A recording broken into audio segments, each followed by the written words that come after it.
Last episode में हमने देखा था कि एलेक्स को पता चल गया था कि डीमंस ने दूसरे वर्ल्ड के लोगों की हिस्ट्री बदल दी है, इसलिए वो लोग डीमंस को भगवान मानते हैं। जिसके बाद एलेक्स वापस आ गया था, लेकिन तभी उस पे इम्पेरियल गेट के गार्ड जियादी ने हमला कर दिया था, क्योंकि वो एलेक्स का थंडर आर्मर छीनना चाहता था।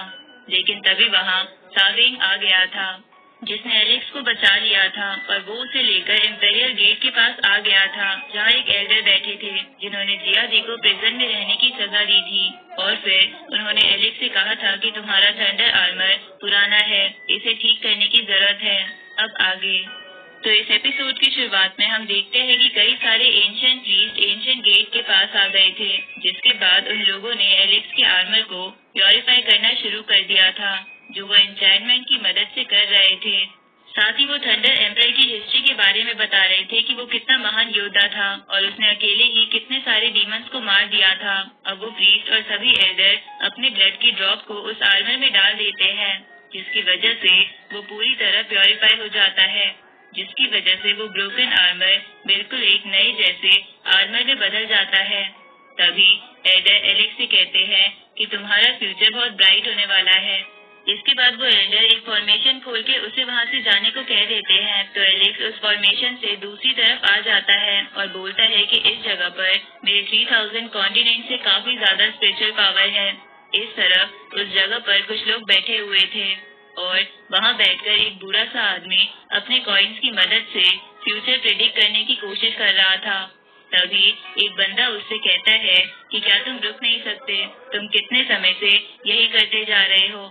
जिसपे वो बूढ़ा सा आदमी एक और बार अपने कॉइन्स का इस्तेमाल करता है और उसे पता चलता है कि यहाँ पर एक अनजान फॉरेनर आने वाला है, जो एक फ्लावर की टेक्निक से उन सबको आजादी दिलाएगा। तभी एलेक्स वहाँ पहुँच जाता है और इतने सारे लोगों को वहाँ देखकर उस बूढ़े से पूछता है कि तियानशिन अकेडमी कहाँ पर है। इस पे एक दूसरा बंदा बोलता है कि तियानशिन अकेडमी के बारे में तो हमें नहीं पता, हमें तो बस एटर्नल और सैक्रेड अकेडमी के बारे में पता है। तभी वो बूढ़ा एलेक्स के पास आता है और उससे कहता है कि हम यहाँ पर कई समय से फंसे हुए हैं, क्योंकि शायद हमने कुछ पाप किए हैं और सिर्फ एक स्ट्रॉन्ग कल्टीवेटर ही हमें यहाँ से आजादी दिला सकता है। ये सुन के एलेक्स सोचता है कि एल्डर ने तो मुझे एक पोर्टल में आने को कहा था, कहीं जियादी ने पोर्टल में छेड़छाड़ करके यहाँ तो नहीं भेज दिया, क्योंकि मुझे ये जगह तो एक प्रिजन की तरह लग रही है। लेकिन मैंने गलत क्या किया है? तभी एक बंदा बोलता है कि तुम सही कह रहे हो, हमने भी ज्यादा कुछ नहीं करा था, फिर भी हमें 300 सालों से यहाँ कैद कर रखा है। ये सुन के एलेक्स कहता है कि मैं यहाँ अपना टाइम वेस्ट नहीं कर सकता। इसके बाद वो उस बूढ़े आदमी से कहता है कि तुम यहाँ से आजाद होने का क्या रास्ता बता रहे थे। इसलिए वो बूढ़ा कहता है कि यहाँ पर एक प्लेटफॉर्म है जिसपे बैठकर एक कल्टीवेटर को एंशिएंट पगोड़ा का डिजाइन बनाना होगा, जिसके अंदर ही यहाँ से निकलने का रास्ता होगा। अब एलेक्स उस प्लेटफॉर्म पर बैठ जाता है और अपनी प्रोसेस शुरू कर देता है, जिसे देखकर लोग बोलते हैं कि इस जगह पर तो हर जगह पत्थर ही है, तो ये वो एंशिएंट पगोड़ा का डिजाइन कैसे बनाएगा और शायद इसकी मेहनत वेस्ट हो जाएगी।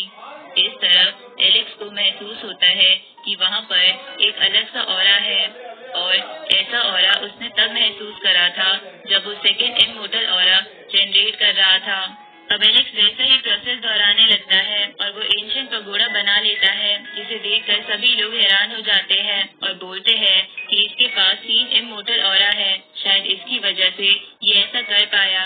अब एलेक्स वहाँ आसपास की एनर्जी को इकट्ठा करके उस डिजाइन को ठीक करने लगता है, लेकिन कभी अचानक से उस जगह पर फ्लैश बनने लगते हैं और एलेक्स के नीचे की जमीन हट जाती है, जिसकी वजह से वो नीचे गिरने लगता है, जहाँ बहुत ज्यादा लावा था, और एलेक्स डायरेक्ट लावा के अंदर गिर जाता है। पर उसने सही समय पर अपने आप को अपनी लोटस टेक्निक की मदद से कवर कर लिया था। ये देखकर सभी लोग बोलते हैं कि इसके पास तो ग्रैंड लोटस टेक्निक है, लेकिन ये तो बस हेवनली डाइटी लेवल पर है, तो ऐसा कैसे हो सकता है? इधर वो बूढ़ा अपनी भविष्यवाणी को सच होता देख रहा था। अब एलेक्स बोलता है कि यहाँ से निकलने का गेट खुल गया है, इसलिए जो भी मेरे साथ चलना चाहता है वो चल सकता है। तो सारे लोग एलेक्स के साथ गेट के अंदर चले जाते हैं। इधर एक जगह और वो गेट ओपन होता है जहाँ से वो सभी लोग बाहर आते हैं। तो वो बूढ़ा आदमी एलेक्स से कहता है कि तुम्हारी काइंडनेस की वजह से हम बाहर आ पाए, इसलिए थैंक यू, हम इसे हमेशा याद रखेंगे। तभी दो बंदे बोलते हैं कि आपको कभी भी जरूरत पड़े तो चैन फैमिली और रेड ड्रैगन क्लैन आपका साथ जरूर देगा। इसके बाद वो एलेक्स का नाम पूछते हैं तो एलेक्स उन्हें कहता है कि मेरा नाम हुआंग है। तभी ये नाम सुनते ही वहाँ पास में लेटा हुआ एक बंदा नींद से जाग जाता है और डकार मारता है, जिसकी बदबू से सभी अपनी नाक बंद कर लेते हैं। अब वो बंदा एलेक्स से पूछता है कि क्या तुम 3000 नेशन के हुआंग हो।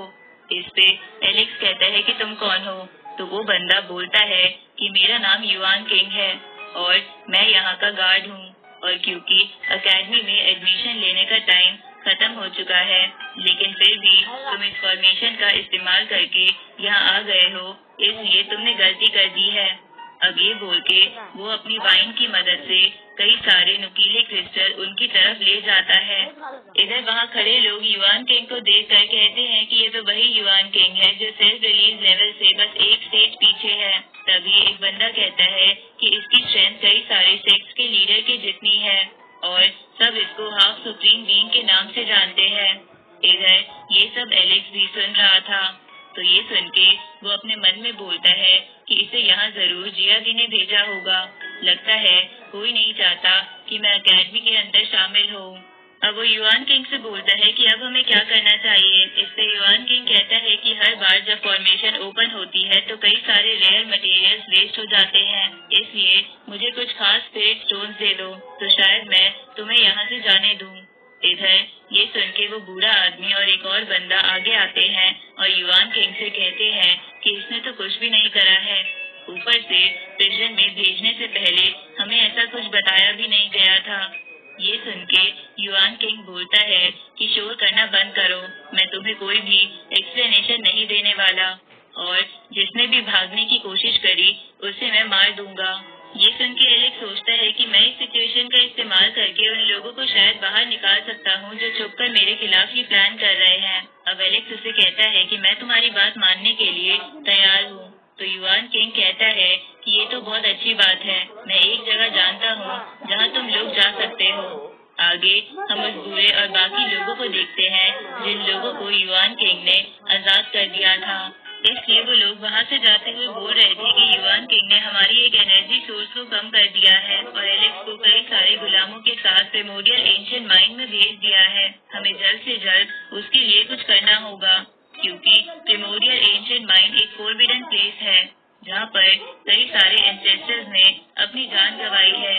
यहाँ तक कि कई सारे सिख मास्टर भी वहाँ बच नहीं पाए हैं, और हुआंग तो बस हेवनली राइटी लेवल पर है। इस तरफ हम टियानजिन अकेडमी के गेट को देखते हैं जहाँ सारे कल्टीवेटर आ गए थे और एलेक्स के दोस्त उसका वहाँ इंतजार कर रहे थे, लेकिन उन्हें समझ नहीं आता कि वो वहाँ क्यों नहीं आया, इसलिए वो निराश होकर अंदर चले जाते हैं। इधर हम प्रिमोडियल एंशिएंट माइन को देखते हैं जहाँ पर एलेक्स गुलामों के साथ चल रहा था। तभी एलेक्स बोलता है कि मेरी ताकत को सील कर दिया गया है, इसलिए फिलहाल के लिए मेरे पास अकेडमी जाने का कोई रास्ता नहीं है, मुझे कोई और रास्ता ढूंढना होगा। तभी वहाँ वेंग नियांग नाम का बंदा आ जाता है जो उस माइन का सुपरवाइजर था, और वो उन लोगों से कहता है कि अब ये माइन फिर से खुल चुकी है, इसके अंदर कई सारी अपॉर्चुनिटी है, और मुझे ये बताते हुए अच्छा लग रहा है कि मैं तुम सबको एक चांस दूंगा। जो कोई भी माइन की गहराई में जाकर लाइफ स्टोन ले आएगा उसे न केवल आजाद कर दिया जाएगा बल्कि उसे मेरे क्लैन का स्पेशल गेस्ट भी माना जाएगा। ये सुन के कई सारे गुलाम घबराने लगते हैं और बोलते हैं कि गहराई में तो कई सारे सिख मास्टर मर चुके हैं, तो हम वहाँ कैसे जाएंगे, ये पक्का हमें मारना चाहते हैं। तभी ये सब देखकर वो सुपरवाइजर हंसते हुए कहता है कि लगता है किसी में दम नहीं है ये काम करने का।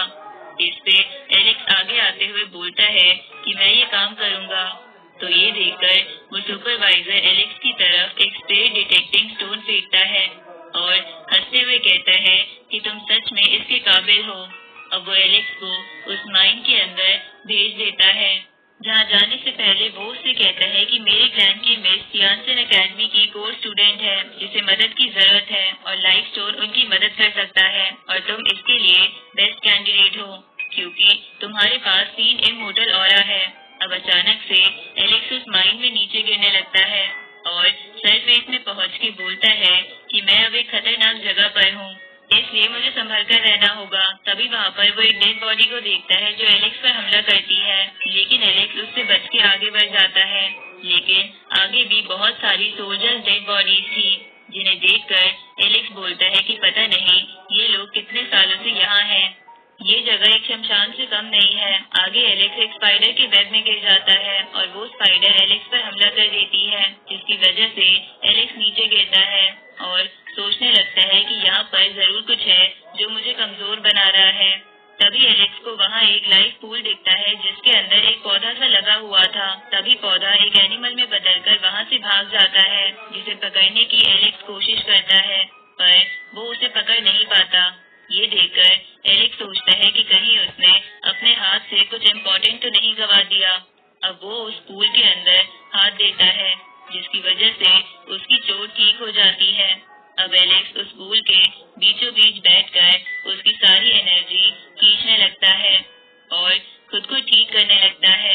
इधर हम टियानसन अकेडमी को देखते हैं, जहाँ लोग बात कर रहे थे कि 2 महीने से ज्यादा हो गए हैं जब हुआंग प्रिमोरियल एंशिएंट माइन में गिरा था। अब तक तो वो मर चुका होगा। इस पे एक लड़की कहती है कि थर्ड एल्डर ने हुआंग को ढूंढने की कोशिश करी थी, पर वो उन्हें नहीं मिल पाया। इधर एक बंदा आकर युआन किंग को आकर थैंक्स बोलता है, क्योंकि उसने एलेक्स को अंदर नहीं आने दिया था।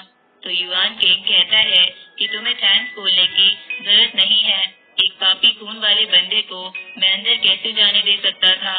इधर जेसिका एक पूल में बैठी हुई थी, जहाँ वो सोच रही थी कि हुआंग मुझसे दूर हो गया है, पर फिर भी पता नहीं मुझे अच्छा क्यों नहीं लग रहा। तभी सेकंड बॉडी उसके पास आती है और उससे कहती है कि मैं तुमसे मर्ज होने के लिए तैयार हूँ, लेकिन तुम मुझसे वादा करो कि तुम मर्ज होने के बाद एलेक्स से बदला लेने के लिए युआन किंग को मार दोगी। तभी जेसिका उसके पास आती है और उससे कहती है कि अभी सही वक्त नहीं आया है, हमें और ताकतवर बनना होगा, जिसके बाद अगर हम मर्ज होंगे तो कोई हमारा सामना नहीं कर पाएगा। लेकिन तब तक हो सकता है हम दोनों हुआंग को भूल जाएं। इस तरफ हम एलेक्स के भाई, मोटे लड़के और एलेक्स में दोस्तों को देखते हैं, जिनके सामने कुछ लोग खड़े थे और उससे कह रहे थे कि हुआंग की कोई खबर नहीं है, अब तक तो वो मर चुका होगा। ये सुन के जेस को गुस्सा आने लगता है और वो पर्पल बाल वाली लड़की को लड़ने के लिए चैलेंज करता है, लेकिन वो बोलती है कि तुम इसके लायक नहीं हो, पहले हेवनली डाइटी लेवल पर तो पहुंच जाओ। तभी रैबिट गर्ल का बेबी ड्रैगन उसे नीचे गिरा देता है, तो वो पर्पल बाल वाली लड़की गुस्से में बोलती है कि अगर वो जिंदा वापस आ भी गया तो हम उसे मार देंगे। तभी वहाँ डेविड आ जाता है और गुस्से में बोलता है कि किसकी हिम्मत हुई ऐसा बोलने की। उसी वक्त वहाँ पर एक टियानसन अकेडमी का कोर्स स्टूडेंट भी आ जाता है और डेविड से कहता है कि तुम अपना दिल शांत रखो, कल्टीवेशन का सबसे बड़ा रूल यही होता है, अगर हुआंग का वापस लौटना लिखा होगा तो वो आ ही जाएगा, लेकिन जरूरी नहीं कि उसकी किस्मत अच्छी हो। ये सुन के डेविड गुस्से में एलेक्स पर हमला कर देता है, लेकिन तभी वहाँ थर्ड एल्डर आ जाते हैं और बोलते हैं कि आज से सभी लोग प्रिमोरियल एंशिएंट माइन में ट्रेनिंग के लिए जा सकते हो। ये सुन के पर्पल बाल वाली लड़की कहती है कि ये तो गोल्डन अपॉर्चुनिटीज है, अकेडमी के सीक्रेट ट्रेजर भी वहाँ छुपे हैं जो हमें मिल सकते हैं। तभी वो बेबी ड्रैगन फिर से उसे नीचे गिरा देता है। उसी वक्त मोटा लड़का कहता है कि एलेक्स तुम्हें सही सलामत वापस आना ही होगा। अब इसी के साथ ये एपिसोड यहीं खत्म होता है।